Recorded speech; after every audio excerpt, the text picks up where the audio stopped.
വെഞ്ഞാറമൂട് കൂട്ടക്കൊലക്കേസ് പ്രതി അഫാന്റെ ആത്മഹത്യാ ശ്രമത്തിൽ ജയിൽ ജീവനക്കാർക്ക് വീഴ്ചയില്ലെന്ന് report. Poojappura jail superintendent jail വകുപ്പ് മേധാവിക്ക് റിപ്പോർട്ട് നൽകി. തടവുകാരനെ നിരീക്ഷിക്കുന്നതിൽ വീഴ്ച പറ്റിയിട്ടില്ല എന്ന റിപ്പോർട്ടിൽ അഫാന്റെ ആരോഗ്യസ്ഥിതി മോശമായി തുടരുകയാണെന്ന് ആശുപത്രി അധികൃതർ.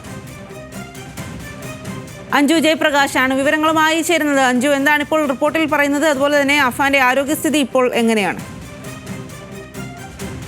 സ്വാതി, അഫാന്റെ ആരോഗ്യസ്ഥിതി മോശമായി തന്നെ തുടരുകയാണ്, ഗുരുതരമായി തന്നെ തുടരുകയാണെന്നാണ് ആശുപത്രി അധികൃതർ അറിയിക്കുന്നത്.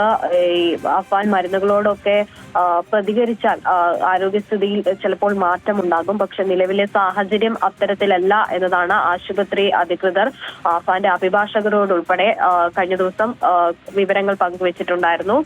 ഒപ്പം തന്നെ അഫാന്റെ മാതാപിതാക്കൾ ആരും തന്നെ അഫാനെ കാണുവാൻ എത്തുകയോ കാണേണ്ട ആവശ്യമില്ലെന്ന് ആണ് അഫാന്റെ ബന്ധുക്കളോട് സംസാരിച്ചപ്പോൾ മനസ്സിലായത്. ഒപ്പം തന്നെ ഈ ജയിൽ ജീവനക്കാരുടെ ഈ സംഭവവുമായി ബന്ധപ്പെട്ട് വീഴ്ച പറ്റിയിട്ടുണ്ടോ എന്ന് അന്വേഷിച്ച് റിപ്പോർട്ട് നൽകാൻ വേണ്ടി ജയിൽ മേധാവി ആവശ്യപ്പെട്ടിട്ടുണ്ടായിരുന്നു. അതുപ്രകാരം പൂജപ്പുര ജയിൽ സൂപ്രണ്ട് ഒരു റിപ്പോർട്ട് ജയിൽ മേധാവിക്ക് സമർപ്പിച്ചിട്ടുണ്ട്. ആ റിപ്പോർട്ടിൽ ഈ അഫാന്റെ ഈ ആത്മഹത്യ സംബന്ധിച്ച് ജയിൽ ജീവനക്കാർക്ക് യാതൊരുവിധ വീഴ്ചയും സംഭവിച്ചിട്ടില്ല എന്നാണ് നൽകിയിരിക്കുന്നത്. ഈ തടവ് പ്രതിയെ നിരീക്ഷിക്കുന്നതിൽ ഒരു തരത്തിലും വീഴ്ച പറ്റിയിട്ടില്ല. ഈ ശുചിമുറിയിൽ അഫാൻ കയറിയതിൽ ശരി അഞ്ജു, ഇപ്പോൾ അഫാന്റെ ആത്മഹത്യാ ശ്രമത്തിൽ ജയിൽ ജീവനക്കാർക്ക് വീഴ്ചയില്ല എന്നുള്ള വിവരങ്ങളാണ് പുറത്തേക്ക് വരുന്നത്.